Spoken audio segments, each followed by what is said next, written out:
I got into my husband's car and found a tube of personal lubricant in the glove compartment. I didn't say a word. I just secretly replaced it with industrial superglue. And what happened next forced our neighbors to make an emergency call to the fire department. I'm so glad you're here. If you're watching this video, please like and subscribe to my channel and tell me in the comments where you're listening to my story of revenge from. I want to know how far it's traveled. I sat at the kitchen table. The silence in the house was as thick as morning fog, a silence that had become a constant, unwelcome guest. The old clock on the wall, a wedding gift from my late mother, ticked with a relentless, accusatory rhythm. Each beat was a painful reminder of a life I was beginning to suspect was a beautiful, meticulously crafted lie. My husband Martin had just returned from one of his countless business dinners. He looked not merely exhausted but haunted, as if he carried the weight of a secret too heavy to bear.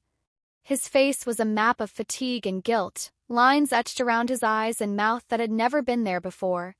He tossed his jacket on the sofa with a weariness that felt performative, loosened his tie as if it were a noose he was desperate to escape, and collapsed onto the bed without even bothering to shower.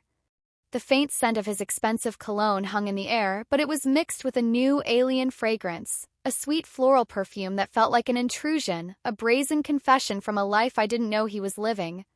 A few minutes later, the gentle hum of his snoring filled the house, a sound that once brought me comfort but now felt like a mocking lullaby. A lullaby for a fool. I got up, moving with the quiet, practiced grace of a wife of 40 years, and began to tidy up the mess he'd left in the living room. His jacket, his wallet, his cell phone, his old laptop. The phone screen was still on, a new email glowing like a sinister omen. I frowned. Martin never used email. He always said, "Clara, all this tech stuff is too complicated. I'd rather just make a call." But now there it was, an email. Right there in plain sight. A digital ghost from a life I didn't know he was leading. Out of a morbid curiosity that felt both wrong and necessary, I opened it. The message was short, a mere handful of words that shattered my world. "You were incredible tonight, Dad." Red heart. It was followed by a red heart, a symbol of affection that pierced my own heart with a cold, sharp ache. I froze as if someone had slapped me. The digital world had become a cruel mirror reflecting a truth I was too terrified to see. Dad. The word echoed in my mind. Who was calling him that? And in such an intimate, affectionate tone? I swiped down, my thumb trembling, looking for more clues. But there was nothing, just a strange email address, a jumble of meaningless characters that offered no answers, only more questions. A shiver ran through me, not from cold but from a profound, bone-deep fear. It felt like a cold wind coming in through a crack in the door of my life, revealing a secret chamber I never knew existed. I glanced toward the bedroom and saw Martin turn over with a sputtering snore. His face still and peaceful, a stark, infuriating contrast to the storm raging inside me. My heart pounded like a thief's, a frantic, guilty beat. I quickly put the phone back, my hand shaking so much I almost dropped it. I continued cleaning up, my movements now mechanical, robotic. When I gathered his dirty clothes to take to the laundry, I found a folded piece of paper in his pants pocket.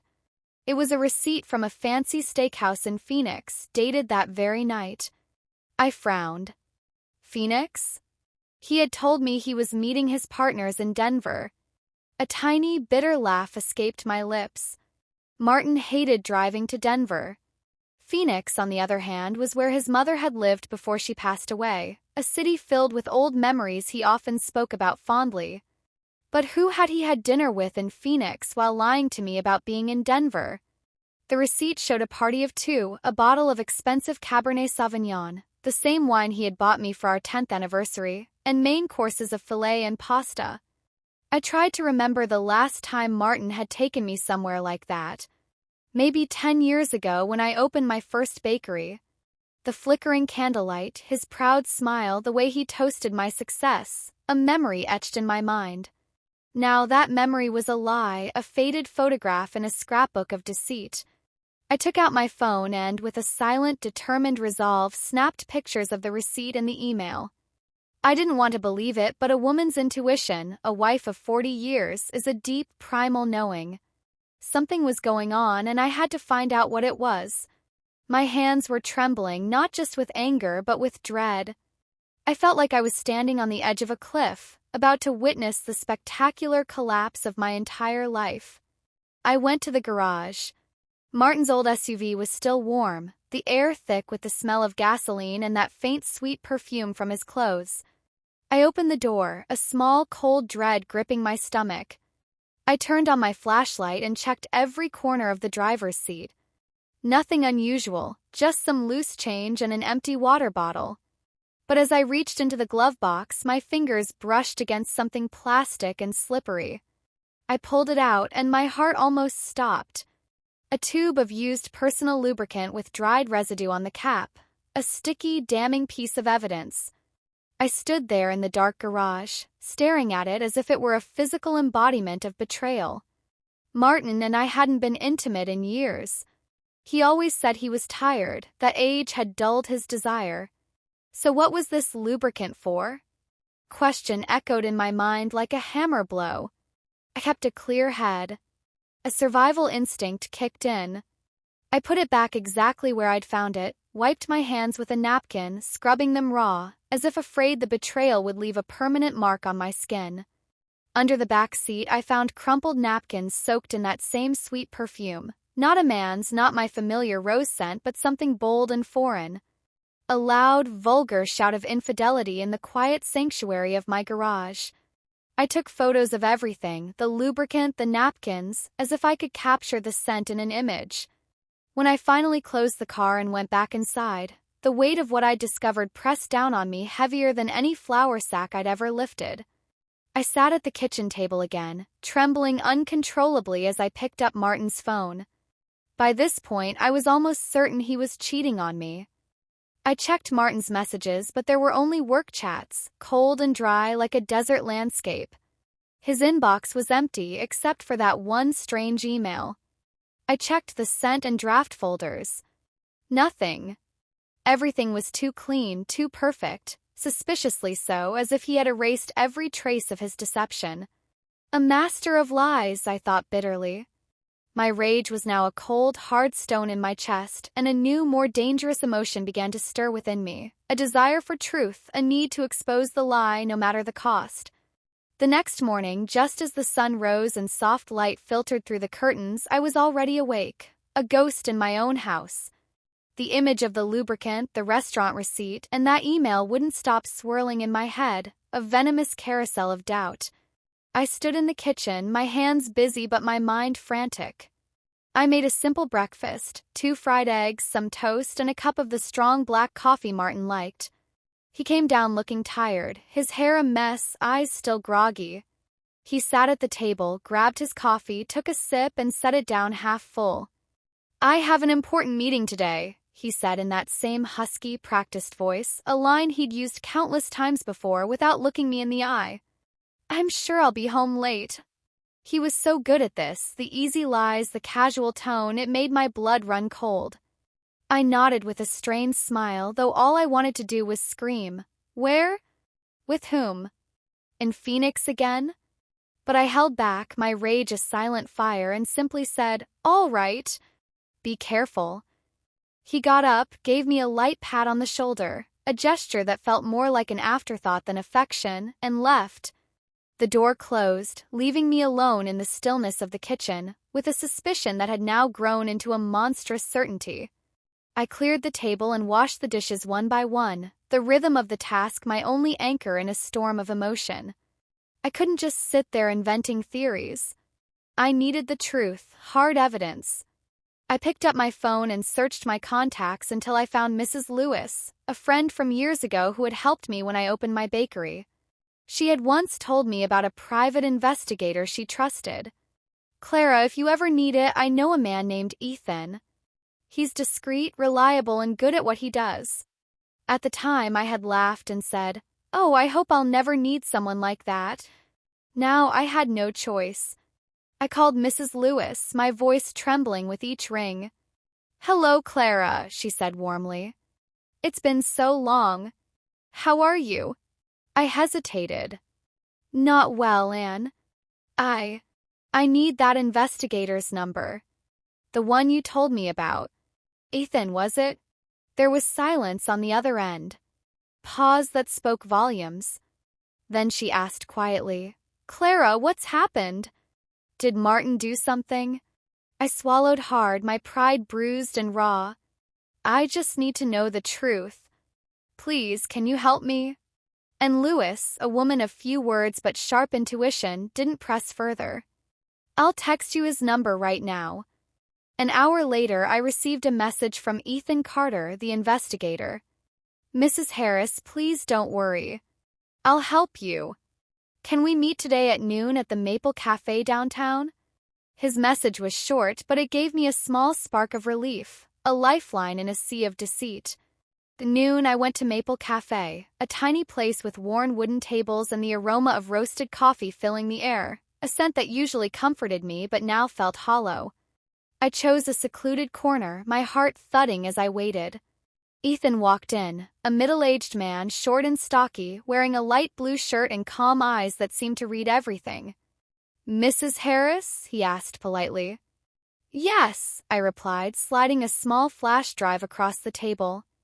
This is everything I have. Inside were the photos of the email, the restaurant receipt, the lubricant, and the perfumed napkins. I'm not sure, but I think my husband is cheating on me. The words tasted like ash. Ethan nodded, studying each image on his phone, his expression unreadable. He took out a small leather notebook and jotted a few notes. Mrs. Harris, he said softly, I understand. I'll start following Mr. Harris this afternoon. Don't worry, I'll keep you informed. I tried to hold back tears burning at the corners of my eyes. Thank you. I just want to know the truth, whatever it may be. He nodded with quiet compassion. Go home, Mrs. Harris. Normal. Don't do anything that might make him suspicious. I left the cafe and walked through the crowded street, feeling lonelier than I ever had in my life. 40 years of marriage, a lifetime built on trust, now felt like an illusion. I had believed Martin was a family man, a loyal partner. And now I was hiring a stranger to follow my husband. The irony cut deep. That night, I stayed late at my bakery, the warm scent of dough and sugar hanging in the air like ghosts of better days. I was reviewing invoices when my phone buzzed. A message from Ethan. My heart skipped. I opened it with trembling fingers. It was a photo. Martin, in his light blue shirt, walking into a fancy restaurant, holding hands with a woman. I zoomed in and my blood turned to ice. It was Emily, my daughter-in-law. She was wearing a tight black dress, heavy makeup, and bright red lipstick. They didn't look like father-in-law and daughter-in-law. They looked like lovers. Their bodies leaned toward each other, the easy familiarity of two people sharing a secret. I sank into my chair, staring at the screen in disbelief. Emily, how could this be possible? At family dinners, she and Martin had always acted distant, barely speaking. I thought they just didn't get along. Now I realized it was all a show, a performance for my benefit. Another message arrived, more photos. They were sitting together at a table lit with candles and flowers. Emily was laughing, her hand brushing Martin's arm while he gazed at her with tenderness. In 40 years of marriage, he had never looked at me that way. Not even when we were young. Not even when he promised me forever under the stars of Santa Rosa, where we'd first met. Now that look, that love, was hers. In the middle of the night, a video arrived from Ethan. Clock on the bakery wall read 2 a.m. I put on my headphones, my hands shaking as I pressed play. The video began with Emily leaning close to Martin, whispering something in his ear that made him laugh, a sound that had become foreign to me. Her eyes sparkled under the restaurant lights, her hand resting on his chest. Then they stood up and Martin, ever the gentleman, opened the car door for her as if she were royalty, or his lover. I replayed the video again and again, torturing myself with every frame. Emily. My daughter-in-law. The woman I had treated like my own daughter. the one I had taught to make our family's traditional lemon tart, the one who used to hug me and call me Mom. And Martin, the man I had loved and trusted for 40 years, the father of our son. What were they doing behind my back? Behind David's back? Questions spun in my mind like a storm. I saved all the photos and videos to a flash drive, labeling each one by date and time. My hands moved mechanically, but my mind was in chaos. I didn't want to believe it, but the evidence was undeniable. I stayed in the bakery, surrounded by the scent of sugar and dough that once brought me peace. But that night it felt suffocating, a mockery of the warmth I used to associate with home. I remembered when I first opened the bakery, Martin used to help me carry sacks of flour, laughing as we dreamed about expanding someday. Back then, he was proud of me. Now it all felt like a cruel lie. The next morning, I was in the bakery's small kitchen, reviewing a list of pastry orders for a hotel downtown. The smell of vanilla and baked bread usually soothed me, but not that day. My phone buzzed in my apron pocket. Another message from Ethan. "Mrs. Harris, I'm sending you more evidence." My heart raced as I opened the message. A series of photos loaded slowly, each one a new stab to the heart. The first showed Martin leaving a law office near the main square. By his side was Emily, dressed in a beige office outfit, her hair in a neat ponytail, oversized sunglasses hiding her face. They looked too close, too natural, not like in-laws but like a couple. In the next photo, they stood in front of a 4-star hotel, the gold sign reading the Paloma Suites, gleaming under the sun. I zoomed in, hoping to find some reason, some innocent explanation. But there was none. Then came a short video. I pressed play, my pulse pounding. Camera zoomed in on the hotel's third-floor balcony. There they were, Martin and Emily, standing side by side. His arm around her waist, her head resting on his shoulder. Her hair danced in the breeze as she tilted her face toward him. Then a soft kiss.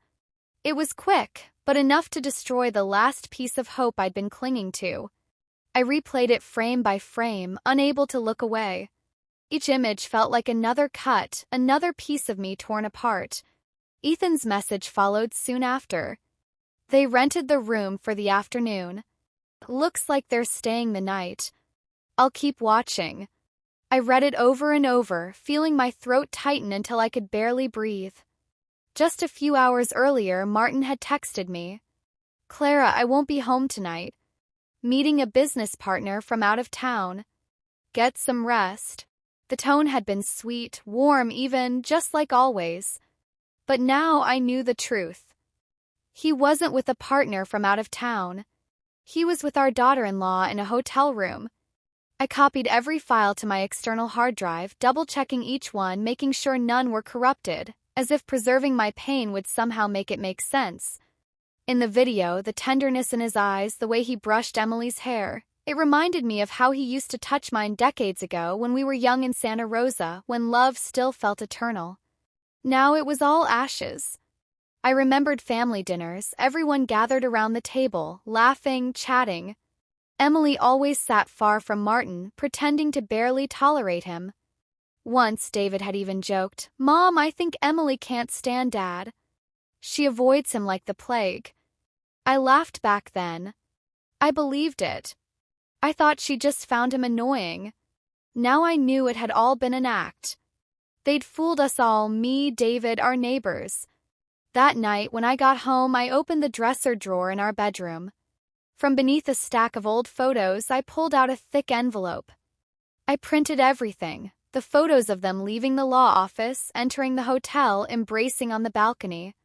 I added the receipts, the emails, the videos.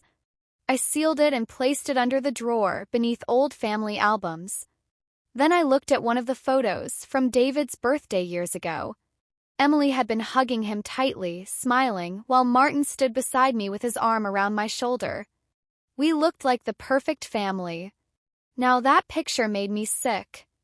I wanted to tear it apart, to shred every smiling face that had lied to me. The next morning, just before dawn, I heard the front door open. Martin stumbled in, reeking of alcohol. "The partner was difficult, Clara," he mumbled. Had to drink a lot. I'm exhausted. I stood in the kitchen, a glass of water in my hand, watching him perform his charade. Rest, I said calmly, as any wife would. You have work tomorrow. He nodded, patting my shoulder, oblivious. Then he staggered to bed and was snoring within minutes. When I was sure he was asleep, my phone buzzed again. Call from Ethan. His voice was low, cautious. Mrs. Harris, I recorded their conversation outside the hotel. Using special equipment. They didn't notice. My pulse quickened. Send it to me. Minutes later, an audio file arrived. I put on my headphones and pressed play. The first voice was Emily's, cold, arrogant, dripping with ambition. Dad, hurry up with that fake contract. I want the entire bakery chain in my name. I want that old woman out of the house. The words hit me like a hammer. Then Martin's voice, calm and confident. Relax, she doesn't know anything. Clara trusts me too much. Leave it to me. It was like being stabbed. They weren't just cheating on me. They were plotting to steal everything I had built, my bakery, my livelihood, my life's work. 40 years of kneading dough, working double shifts, building a brand, all mine. Martin never touched a whisk, never signed a supplier contract. And now, he and Emily wanted to take it all. I saved the recording to my flash drive and wrote down the time and date. My hands trembled, but my mind was steady. The next morning, as I poured coffee at the bakery, my phone buzzed again. More photos. This time, Martin and Emily were inside his car, a stack of papers spread between them. Emily held a red pen, marking lines, while Martin nodded. Ethan's note read, overheard them mentioning a contact at the notary's office. Looks like they plan to transfer ownership soon. I'll dig deeper. I zoomed in on the photo. Though the words were blurry, I could see the letterhead, my bakery's logo. They were really doing it. I pressed play on the audio again, torturing myself with every cruel word. That old witch will be out by next month. That's what Emily had called me. I thought of all the nights I'd cooked for her, the hugs, the love, the recipes I'd shared. And now she was plotting my ruin. The fire inside me burned hotter than the ovens in my bakery. That night at dinner, Martin sat across from me under the dim yellow light, eating calmly, pretending nothing was wrong. Clara, he said between bites, I'll be signing some important papers this week. Maybe you should look them over. They're complicated. I almost laughed. The audacity. In my head, I could still hear Emily's voice. Dad signed the fake contracts. He was testing me. I forced a tired smile. Sure, I'll look at them later. I'm a bit tired now. He nodded and took a sip of wine, his eyes full of false warmth. Behind that look was a predator waiting to strike.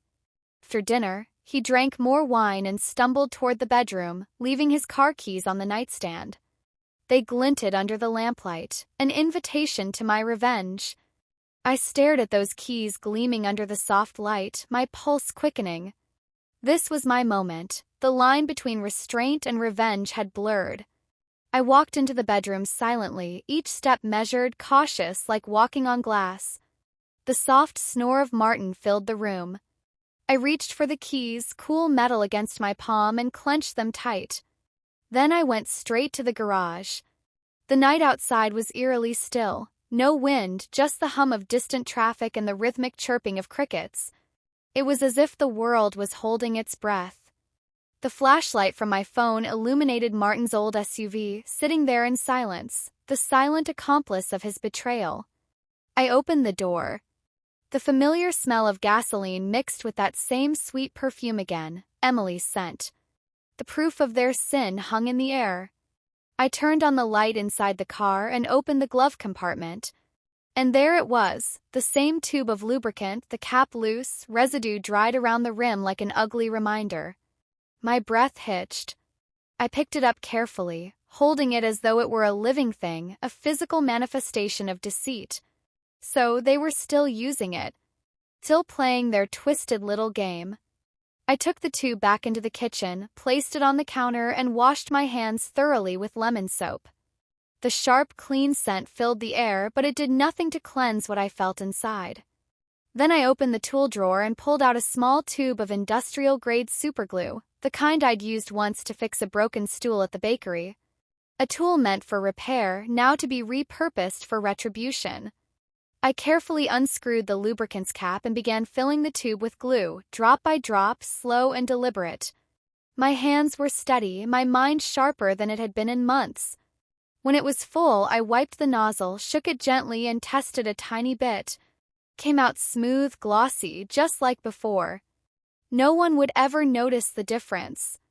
I smiled faintly, a small, grim curve of satisfaction. This wasn't cruelty. This was justice. I put the tube back into the glove compartment, rearranged the car exactly as I'd found it, and closed the door softly. Then I opened the trunk to check once more. Crumpled paper bags, an empty water bottle, and a single unused condom in the corner. My stomach turned. But I wasn't surprised anymore. I took a picture of it all, adding it to my growing folder of evidence, each photo another nail in the coffin of Martin's lies. When I went back inside, I placed the car keys exactly where he had left them, next to the alarm clock. Then I picked up a book from the shelf, sat down on the living room sofa, and pretended to read. The words on the page blurred. All I could think about was David, my son. My sweet boy, who believed he was married to a loving wife and raised by honorable parents. How could I tell him that his father and wife were betraying him? Clock ticked on, the house still as a tomb. An hour later, Martin stirred, stumbling out of the bedroom half asleep. He came into the kitchen for water. He noticed the keys on the counter but didn't suspect a thing. "Still awake, Clara?" he asked groggily. I looked up and forced a smile. "Just reading a little." "Go back to bed." He nodded, gulped down his water, and returned to the bedroom. Within seconds, I could hear him snoring again, a beast lulled into false peace. I sat there watching him, the man who had once promised me forever, now sleeping soundly while plotting my ruin. But he didn't know I'd already started mine. Dawn, I woke before sunrise. The first light spilled through the bakery window as I kneaded dough, pressing it hard with my palms, channeling every ounce of anger into the motion. The flour flew, the dough rose, and I felt stronger. Later that morning, I came home and prepared breakfast as if it were any other day. Martin was already up, sipping black coffee at the table. "Martin," I said in a calm tone, "I have to travel to Nashville tomorrow to sign a new partnership deal. I'll be home late. Can you take care of dinner?" He looked surprised for a split second, and then something flickered in his eyes. Not concern. Relief. "A big contract?" he asked, his tone almost cheerful.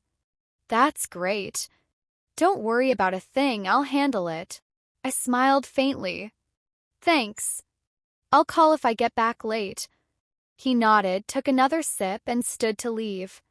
As he picked up his phone, I noticed the screen light up with a missed call. The name made my heart race, Emily Thomas. Before I could reach for it, Martin quickly grabbed the phone, turning off the screen. "Forgot it," he mumbled awkwardly.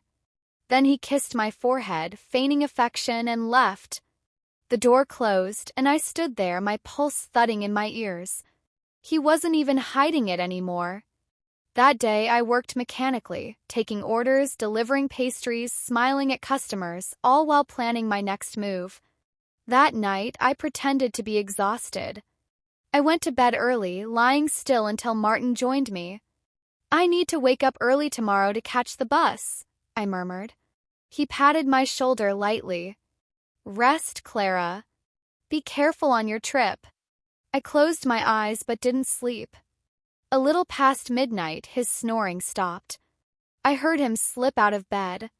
The faint glow of his phone lit up the room. I stayed still, my heart pounding as he tiptoed into the living room. I followed quietly, hiding behind the curtain near the window. "Yeah," he whispered into the phone. "Come by the house tomorrow.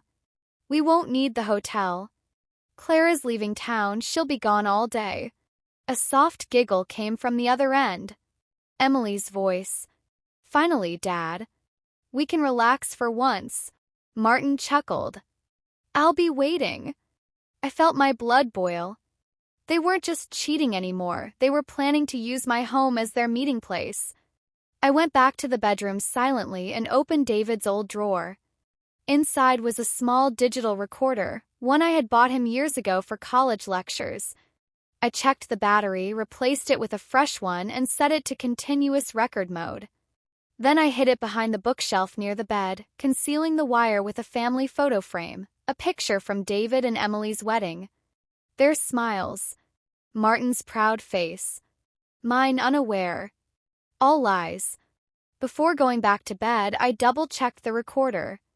The red light blinked softly, recording everything. Then I lay down, pretending to sleep as Martin returned to bed and began snoring again.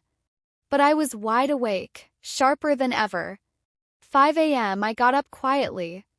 The faint streetlight filtered through the window. The house was silent. In the kitchen, I had already set up the last piece of my plan, a simple but effective smoke trap. On the stove sat a skillet of oil. I tied a thin string to the igniter knob and ran it to the window, looping it through a heavy coffee tin. When pulled from a distance, it would spark, the oil would burn, and smoke would billow, enough to alarm the neighbors. I tested it once. A puff of black smoke coiled upward, fast and thick. I turned it off immediately, satisfied. Then I packed my purse, put on my jacket, and walked back into the bedroom. I gently shook Martin's shoulder. I have to catch the early bus, I said softly. I'll be back late. He opened one eye lazily. All right. Be careful, Clara. Then he turned over and went back to sleep. I looked at him one last time, the man I had loved, the man who had destroyed everything, and turned away. Instead of going to the bus station, I crossed the street to Mrs. Peterson's house. She opened the door in her robe, eyes widening when she saw me. Clara, what are you doing up so early? Is something wrong? I smiled faintly. Can I stay here for a few hours? I need to watch my house. She frowned but didn't ask questions. She poured me coffee and offered a seat by the window. From there, I had a perfect view of my front door. Around 10 a.m., a yellow taxi pulled up in front of my house. From the window of Mrs. Peterson's living room, I watched as Emily stepped out, wearing a light floral dress, oversized sunglasses, and her hair flowing loosely. She looked around nervously before Martin opened the door. He glanced up and down the street, making sure no one was watching, then hurried her inside. I gripped my coffee mug tightly, my knuckles turning white. It's time, I whispered. I slipped in my earbuds, opened the hidden recording app linked to the device I'd planted in the bedroom, and waited. First, there was laughter, her giggles, his low voice, the sound of glasses clinking. Then Martin's voice came through, smug and relaxed. We don't have to hide in a hotel anymore. This is much better. Emily laughed softly. You really know how to pick your moments. The old woman's gone, right? The words made my stomach twist. Old woman. That's what she called me. Then came sounds I didn't want to hear, the creak of the bed, the whisper of sheets, the sounds of their betrayal filling my home. I shut my eyes and took a deep breath. Just a little longer, Clara, I told myself. Just a little longer. Minutes later, chaos erupted in the recording. Emily's voice, high-pitched and terrified. What the hell is this? We're stuck. I can't move. Martin's growl followed. Shut up. Don't panic, let me see. I smiled coldly. The glue had done its job. Then, without hesitation, I reached out the window and pulled the string. The stove ignited instantly, a small burst of flame under the skillet. The oil caught fire, sending thick black smoke spiraling up and out through the kitchen window like a signal flare. Beside me, Mrs. Peterson gasped, jumping up. Clara, your house. It's on fire. I widened my eyes and pretended to panic, rushing to the window. Smoke poured out into the yard, curling into the sky. Within seconds, the neighbors began shouting. Clara's house is burning. Call the fire department. Mr. Miller from across the street grabbed his phone. Don't worry, I'm calling now. I stood there, clutching my coffee cup, heart steady. Everything was unfolding exactly as planned. Through my earbuds, I heard Emily sobbing hysterically. Do something, Martin. I can't move. He barked back, panicked. Stop screaming. I'm trying. But I knew it was hopeless. The industrial glue had sealed their fate, literally. The house filled with smoke, and soon I heard the distant wail of sirens. Within minutes, a red fire truck came speeding down the street, lights flashing. I froze when I saw the man who jumped down from the driver's seat. It was David, my son, in his firefighter's uniform, helmet gleaming under the sun. His face was tense, focused, unaware of the horror waiting inside. Get the hoses ready, he shouted to his team. There might be people trapped inside. My heart broke. He was about to see what no son should ever have to see. I wanted to stop him, to tell him the truth, to spare him, but it was too late. He and his crew rushed toward the house. One of them smashed open the front door with a sledgehammer. Smoke poured out, but the fire was minimal, just the pan smoking on the stove. Then I heard shouting from the bedroom. Emily's cries. Martin's desperate voice. Daniel! Don't come in. Close the door. Don't let anyone see us. But it was too late. Through the live recording, I heard my son's stunned voice. What is this? Then a firefighter behind him muttered, horrified. Oh my God. Another tried to stifle a nervous laugh, but David's sharp command cut through the chaos. Silence. Everyone outside. Now. But the damage was done. By then, the neighbors had gathered on the lawn, whispering, pointing, trying to peek inside. A woman's voice from the crowd broke through the noise. It's Martin and Emily. Oh my God. The murmurs spread like wildfire. Unbelievable. How disgusting. Poor Clara. Mrs. Peterson, standing beside me, took out her phone and began recording, her hand trembling. She turned to me, her eyes wide. You knew about this, didn't you, Clara? I didn't answer. I just nodded faintly, my gaze fixed on my burning house, the scene of their humiliation. Moments later, the firefighters emerged from the doorway. 2 stretchers rolled out, draped in thin white sheets. Underneath, Martin and Emily lay stuck together, covered but unmistakably entwined. Emily was crying uncontrollably. Please, make it stop. It hurts. Martin's voice was low, shaking. Don't let anyone see us. Please, God. But the whole neighborhood had already seen. Some gasped in shock. Others whispered. A few laughed under their breath. Father-in-law and daughter-in-law together? That's vile. Poor David. Poor Clara. David followed behind the stretchers, his face ghostly pale, eyes vacant. His crew avoided looking at him, quietly gathering their equipment. I stepped outside, pretending to rush home as though I'd just arrived from my supposed business trip. What happened? I asked breathlessly, acting confused. No one answered. They didn't need to. The entire neighborhood knew. The ambulance doors shut, siren blaring as it drove away. Through the crowd's murmurs, I heard Mr. Miller mutter, "What a shame.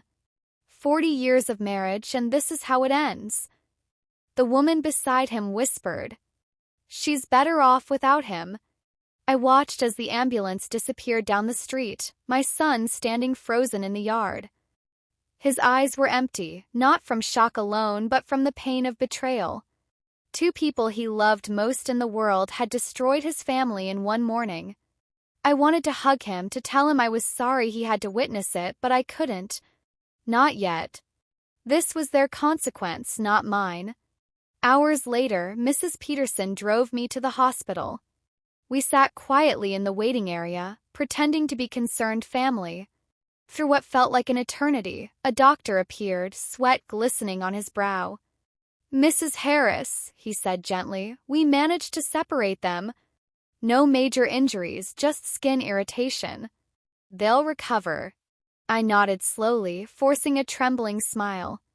Thank you, doctor. May I see them? He nodded. A nurse handed me 2 tubes of ointment. For the burns, she said kindly. Apply them gently. As soon as she turned away, I slipped the ointments into my purse and pulled out 2 identical tubes I'd prepared earlier, filled not with cream but with thick, fiery mustard. I walked into the hospital room, calm and collected. Emily was curled on the bed, her face streaked with tears. Martin was pale, staring blankly at the ceiling. When they noticed me, Emily looked away in shame. Martin opened his mouth, his voice shaking. Clara, I can explain. I set the tubes down on the bedside table. The doctor said this will help, I said softly, cutting him off. Use it. Then I turned and walked out. Minutes later, the hallway erupted with screams. Emily's shriek pierced through the hospital walls. It burns. Oh God, it burns. Martin's roar followed. What the hell is this? Who did this? Nurses rushed in, shouting orders while patients and visitors peeked out into the corridor, whispering. Isn't that the couple from the scandal this morning? The father-in-law and the daughter-in-law? They deserve it. By the time the doctor managed to calm them down, the damage was already done, not to their skin but to their reputation. Their humiliation had spread like wildfire. Mrs. Peterson's video had gone viral in the neighborhood within hours. Everyone had seen them, trapped, naked, disgraced. And now everyone would know how justice was served. When the noise settled, David appeared at the door, his firefighter uniform still on, his face hollow. He handed me a folder, the one I had told him to retrieve from my dresser. Inside were the printed photos, the recordings, and 2 divorce papers I had already prepared. I walked into the room, placed the documents on the table in front of Martin, and said coldly, 40 years of marriage end here. Sign these. Then do whatever you want, as long as you disappear from my son's life and mine. Emily sobbed, turning to David, her voice breaking. Please, baby, forgive me. It was a mistake. I'm so sorry. But David didn't say a word. He just stared at her with eyes full of disgust and walked out. Martin reached out weakly. Clara, please. I stepped back, my voice steady. Don't. You made your choice. Then I left, closing the door behind me. In the hallway, David stood leaning against the wall, his head in his hands. Why did it have to be them, Mom? He whispered. Why, Dad? Why her? I wrapped my arms around him, holding him as tightly as I could. I didn't answer. There was nothing left to say. They had lost everything, their honor, their family, their plan. And for the first time in years, I felt free. A few weeks after the scandal, my bakery was busier than ever. The little brass bell on the front door rang constantly as customers came and went, the warm smell of fresh pastries filling the air. People greeted me with kind smiles, their voices full of sympathy. Clara, you're so strong, said Mrs. Peterson, holding a paper bag filled with my famous caramel tarts. After everything you've been through, you still stand tall. We're all so proud of you. I smiled gently. Thank you, Martha. I just keep moving forward. She patted my hand and left, the doorbell chiming behind her. Everyone saw me as strong, a woman who had faced betrayal and walked out unbroken. But only I knew that my strength came from the shattered pieces of my heart that I had learned to carry. Every time I looked at the oven, glowing softly behind the counter, I remembered how much of my life had been spent there. The laughter, the exhaustion, the dreams. Martin and Emily had wanted to steal it all. My bakery, my family, my dignity, but they failed. I was still standing. Still baking. Still living. And, most importantly, still free. After the scandal, David moved back home. He didn't talk much about that day, the fire, the hospital, or what he had seen. But I could see the change in him. The sparkle that once filled his eyes was gone, replaced by a quiet, steady sadness. The first night he came home, he stood in the doorway holding a suitcase, his firefighter's jacket draped over one arm. "Mom," he said softly, "I think I'll stay here for a while. I want to help you with the bakery, whatever you need." I just nodded and hugged him tightly, feeling the warmth of the boy I had raised, now a man, broken but strong. From that day forward, we rebuilt everything together. Each morning, we opened the bakery side by side. I kneaded dough and arranged trays of croissants and flan. David managed the front counter, took orders, handled invoices, and spoke to hotel clients. "Mom," he called one afternoon from behind the cash register, "the Grand Horizon Hotel just increased their weekly pastry order. They want double next month." I wiped flour from my hands and smiled faintly. "Good. Let's give them our best batch yet." Simple words, but they meant everything. They meant we were still here. We were moving forward. The bakery became our shared rhythm, our therapy. And no more pretending. No more lies. Just flour, sugar, and quiet healing. Evenings were quiet now. Just the two of us at the kitchen table, under the same warm light that once illuminated years of family dinners. Sometimes we ate rice with beans and chicken. Sometimes just bread and coffee. Simple food. Honest food. One night, David looked up from his plate, a faint smile tugging at his lips, the first I'd seen in weeks. "Mom," he said softly, "could you make me your flan this weekend? The one you used to make for birthdays?" My heart swelled. "Of course," I said, smiling back. "But you'll have to help me stir the caramel." He nodded, chuckling quietly. "Deal." It was such a small moment, but it felt like sunlight after a long winter. I began to rediscover myself, little by little. For 40 years, I had been a wife, a mother, a baker, always caring for others. I had forgotten what it meant to be me. So I joined a local cooking club at the community center. Every Thursday evening, a group of women my age gathered around a long table to share recipes and stories. "Clara, you make the best flan in the city," one woman laughed as she took a bite of mine. I smiled, feeling the faintest blush of pride. "It's a little trick I learned back in Santa Rosa," I said, remembering the city where my life and my heartbreak had begun. I also started going to church again on weekends. I didn't pray for Martin or Emily, they had chosen their path. I prayed for David and for myself, that we might find peace, forgiveness, and the strength to keep going. Sometimes Mrs. Peterson joined me. Afterward, we would stroll together through the town square, her chatter about local gossip a soft comfort to the silence that used to weigh on me. "You know, Clara," she said one sunny afternoon, "everyone's still talking about what happened. But they say you're the one who won." I smiled faintly, watching the pigeons scatter across the cobblestones. "Maybe I did," I said quietly. "But at what cost?" She squeezed my hand gently. "At least you got your life back." I nodded. That was true. Time moved on. David slowly became himself again. He laughed more. He told me stories from his shifts at the fire station. "Mom," he said one night over dinner, "we put out a big fire at the market today. It was scary, but we saved everyone." I smiled at him, proud and relieved. "Be careful out there," I said softly. "You're all I have left." He looked up, his eyes kind and steady. "Don't worry, Mom. I'll never leave you alone." Those words were like a balm to my soul. Months later, one afternoon, I sat at the bakery counter while David helped a customer. The bell kept ringing, the air filled with the sweet smell of sugar and butter. I looked out through the front window at the busy street, the people laughing, the sunlight streaming in. On the counter before me were trays of flan, golden and perfect, just as they had always been. As I wiped my hands on my apron, I thought about everything that had happened, the lies, the betrayal, the fire, the humiliation. It had all burned down to ash. But from that ash, I had rebuilt myself, stronger, wiser, unbroken. They had taken my trust, but they couldn't take my will. They had stolen my peace, but not my purpose. And in the gentle hum of my bakery, surrounded by the smell of fresh bread and the quiet rhythm of new beginnings, I realized something simple and true.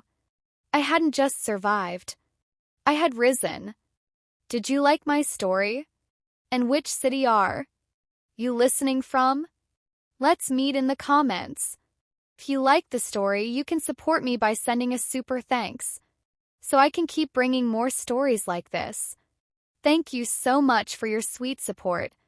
I'm looking forward to your comments on the story. On the screen, you can see 2 new life stories that I highly recommend.